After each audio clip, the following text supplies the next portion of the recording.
내 이름은 박미정. 올해 55의 평범한 주부다.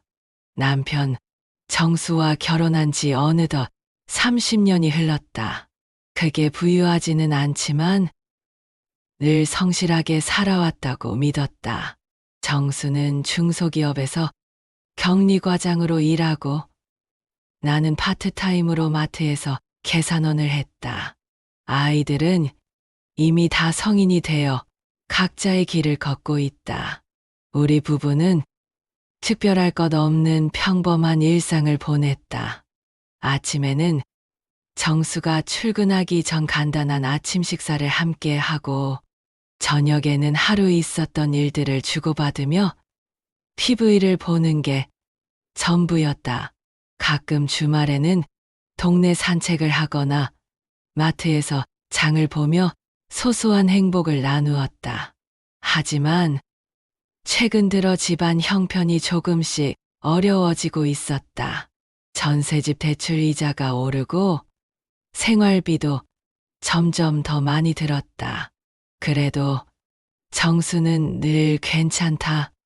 우리 잘 살고 있잖아 라며 나를 안심시켜 주었다. 그런 남편이 고마워서 나는 더욱 열심히 일했다. 그런데 그날 모든 게 무너졌다. 11월에 어느 추운 저녁이었다. 정수는 회사 야근으로 늦게 들어와 저녁도 제대로 먹지 못한 채 소파에서 잠들어 버렸다. 나는 담요를 덮어주려다가 바닥에 떨어진 그의 지갑을 발견했다. 어머, 지갑을 주워 들려는 순간 안에서 통장 하나가 삐죽 튀어나와 있는 게 보였다.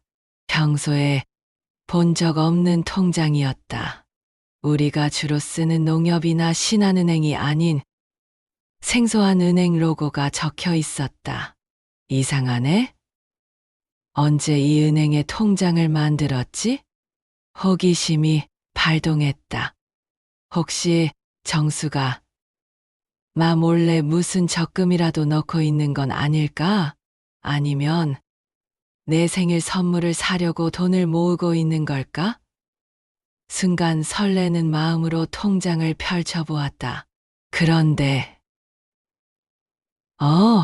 잔액을 본 순간 나는 깜짝 놀라 통장을 떨어뜨릴 뻔했다. 무려 3억 원. 그것도 최근까지 꾸준히 입금된 흔적이 있었다.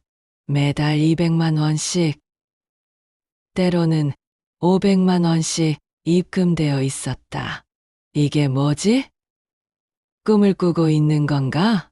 나는 몇 번이나 숫자를 다시 세어보았다. 분명히 3억 원이 맞았다. 우리 집이 전세 대출 때문에 허덕이고 있는 상황에서 이런 거액이 어디서 나온 걸까? 정수는 여전히 소파에서 코를 골며 잠들어 있었다. 평소와 다름없는 모습이었다. 하지만 내 마음은 급속도로 불안해지기 시작했다. 혹시 정수가 나한테 뭔가 숨기고 있는 건 아닐까? 나는 조심스럽게 통장을 다시 지갑에 넣고 지갑을 원래 자리에 놓았다. 하지만 잠은 오지 않았다. 새벽까지 뒤척이며 온갖 생각에 잠겨 있었다. 다음 날 아침, 나는 모르는 척 평소처럼 아침을 준비했다. 계란말이와 김치찌개, 밥 한 공기를 정수 앞에 차려놓고 함께 앉았다. 여보, 잘 잤어? 응. 어제 너무 피곤해서 소파에서 잤네. 목이 좀 아프다. 정수는 평소와 다름없이 대답했다. 하지만 내 눈에는 모든 게 의심스럽게 보였다. 평소에는 눈치채지 못했던 것들이 하나하나 신경 쓰였다.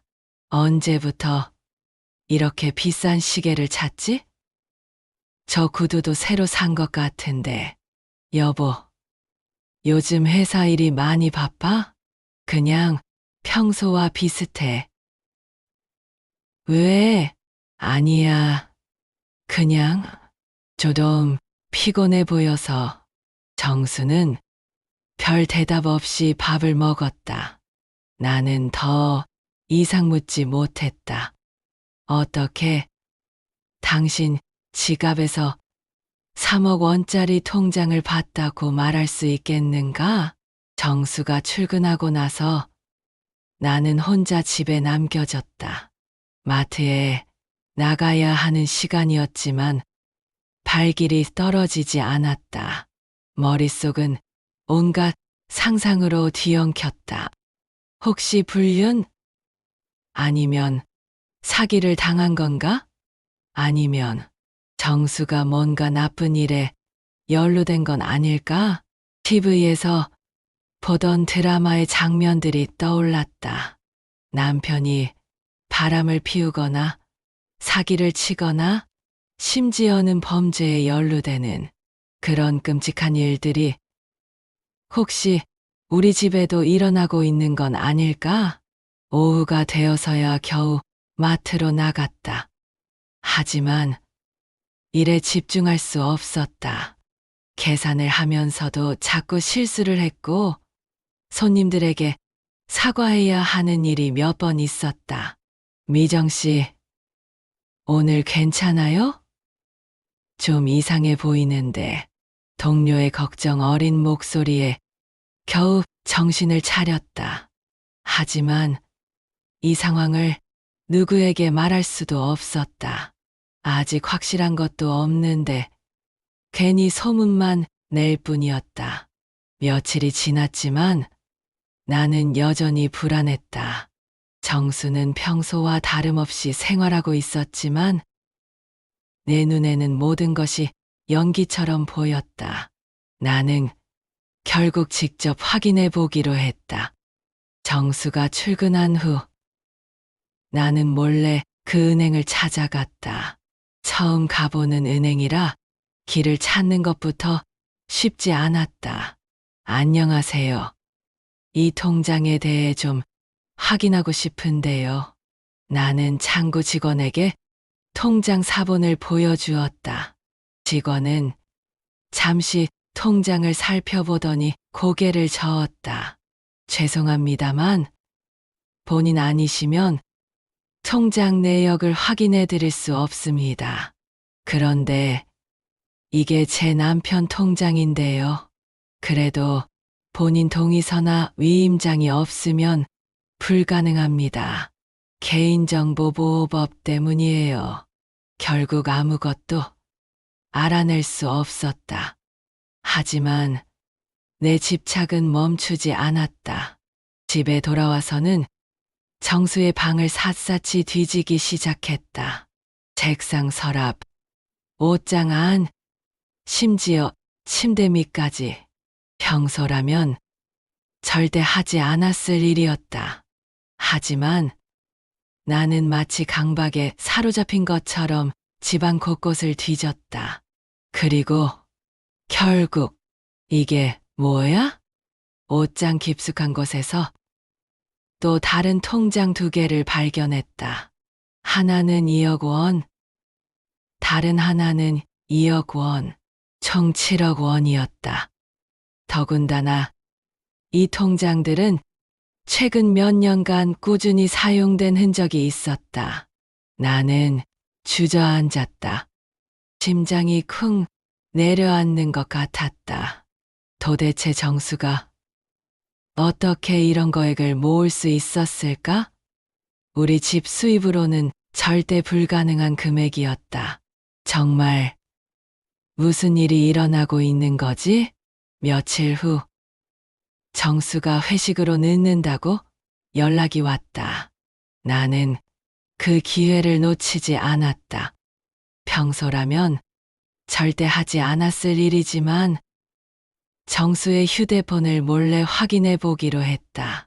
휴대폰에는 비밀번호가 걸려 있었다. 하지만 나는 정수의 생일을 입력해 보았다. 다행히 맞았다. 30년을 함께 산 부부였으니까. 문자 내역을 확인하는 순간 나는 또다시 충격을 받았다. 정체 모를 번호에서 온 문자들이 있었다.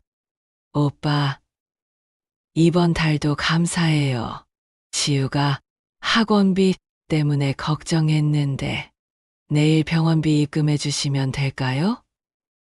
엄마 상태가 안 좋아져서 오빠 덕분에 이번 달도 잘 지낼 수 있을 것 같아요. 고마워요. 지우? 엄마, 오빠, 나는 점점 더 혼란스러워졌다. 정수에게 동생은 없었다. 그럼 이 지우라는 아이는 누구이고 이 여자는 누구란 말인가? 더 뒤져보니 전화 기록도 있었다. 그 번호로 통화한 기록이 최근 몇 달간 꾸준히 있었다. 짧게는 5분, 길게는 30분까지. 그것도 주로 내가 마트에 나간 시간에 통화했던 기록들이었다. 그 순간 머리가 새하얘졌다. 혹시 정수에게 또 다른 가족이 있는 걸까? 나는 그 번호에 전화를 걸어볼까 하는 생각도 했다. 하지만 용기가 나지 않았다. 만약 정말 정수의 다른 여자라면? 만약 그 여자가 내 존재를 알고 있다면? 손이 덜덜 떨렸다. 30년 결혼 생활이 한순간에 예심의 늪으로 빠져들어가고 있었다. 며칠을 더 기다릴 수 없었다. 나는 결국 정수와 직접 대화하기로 했다. 그날 저녁, 정수가 퇴근해서 저녁을 먹고 있을 때였다. 여보. 응, 당신한테 물어볼 게 있어.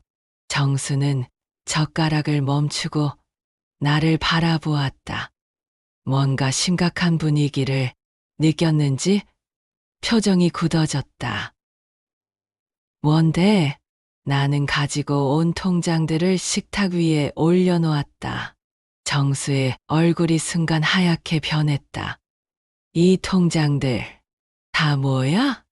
정수는 한동안 아무 말도 하지 못했다.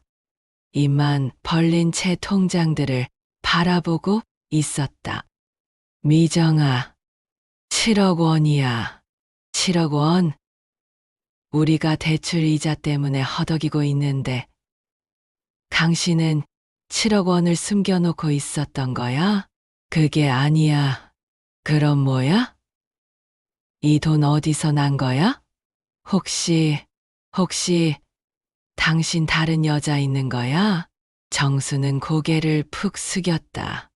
그리고는 한참을 말없이 있다가 무겁게 입을 열었다. 미정아, 사실은 20년 전 일이야. 정수의 목소리는 떨리고 있었다. 기억하니?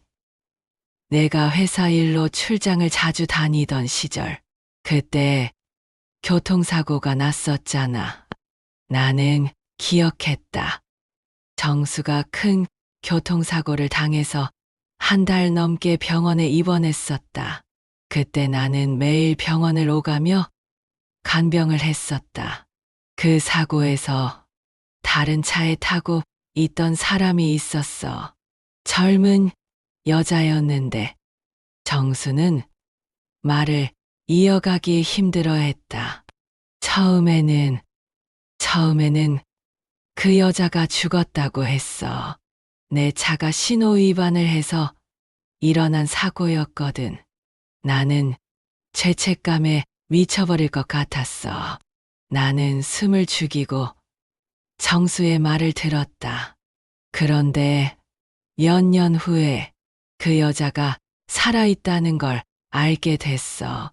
하지만 뇌손상으로 장애를 얻었고 그때 임신 중이었던 아이도 미숙아로 태어나서 평생 치료를 받아야 하는 상황이 됐어.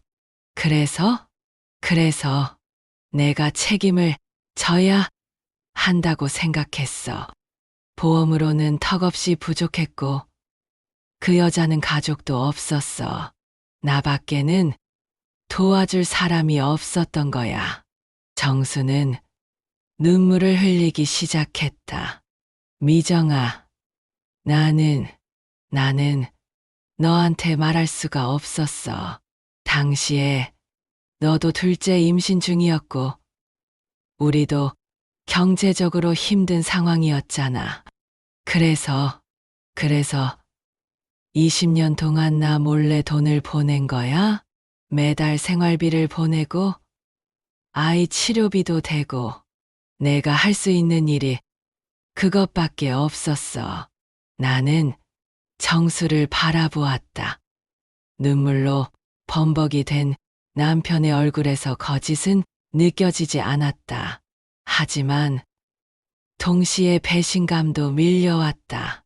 20년 동안 나한테 숨기고 살았던 거야? 우리가 힘들 때도 아이들 대학 등록금 마련하느라 고생할 때도 미안해. 정말 미안해. 그 여자랑은 어떤 사이야? 정말 그냥 사고 피해자일 뿐이야? 정수는 고개를 들지 못했다. 사실은 확실하지 않아. 그 아이가 혹시 내 아이일지도 몰라. 그 순간 나는 모든 걸 이해했다. 동시에 무너져 내렸다. 30년의 결혼 생활이 송두리째 흔들리는 것 같았다. 당신 나한테 왜 말하지 않았어? 우리가 부부잖아. 용서받을 수 없다는 걸 알아. 하지만 그 아이는 아무 잘못도 없어. 장애를 가지고 태어났는데 아버지라고 생각하는 사람이 나밖에 없어. 나는 울분을 터뜨렸다. 20년 동안 쌓여온 비밀, 숨겨진 또 다른 가족, 그리고 혼자서만 감당해온 죄책감까지 모든 게 한꺼번에 쏟아져 나오는 것 같았다. 그날 밤 우리는 새벽까지 이야기했다. 정수는 그 여자와 아이의 모든 상황을 털어놓았다. 나는 분노했고 울었고 원망했다. 하지만 동시에 20년 동안 혼자서 이 무거운 짐을 지고 살아온 정수의 심정도 이해할 수 있었다. 한 가정의 믿음은 한 장의 통장으로 무너졌다. 하지만 그 통장 안에 담긴 것은 단순한 돈이 아니었다. 숨겨진 과거, 감춰진 책임감, 그리고 말할 수 없었던 죄책감이었다. 지금 우리 부부는 상담을 받고 있다. 쉽지 않은 길이다. 하지만 20년 동안 숨겨왔던 진실을 마주하고 함께 해결책을 찾아가려고 노력하고 있다. 그 여자와 아이를 직접 만나보기도 했다. 생각보다 어려운 상황에 처해 있었다. 완전한 용서는 아직 어렵다. 하지만 이해하려고 노력하고 있다. 30년 결혼 생활이 하루아침에 끝날 일은 아니니까. 그리고 어쩌면 정수가 했던 일이 완전히 잘못된 것만은 아닐지도 모른다는 생각도 든다. 여전히 어려운 상황이다. 하지만 이제는 둘이서 함께 짊어지고 가려고 한다. 더 이상 혼자가 아니니까. 이 이야기를 들려주신 박미정 씨는 천재 남편과 함께 그 여성과 아이를 정기적으로 돕고 있다고 합니다. 쉽지 않은 결정이었지만 함께 책임지기로 했다고 하네요. 때로는 진실이 고통스러울 수 있습니다. 하지만 거짓 위에 쌓인 관계보다는 아픈 진실을 마주하고 함께 헤쳐나가는 것이 더 의미 있을지도 모릅니다. 여러분이라면 이런 상황에서 어떤 선택을 하시겠습니까?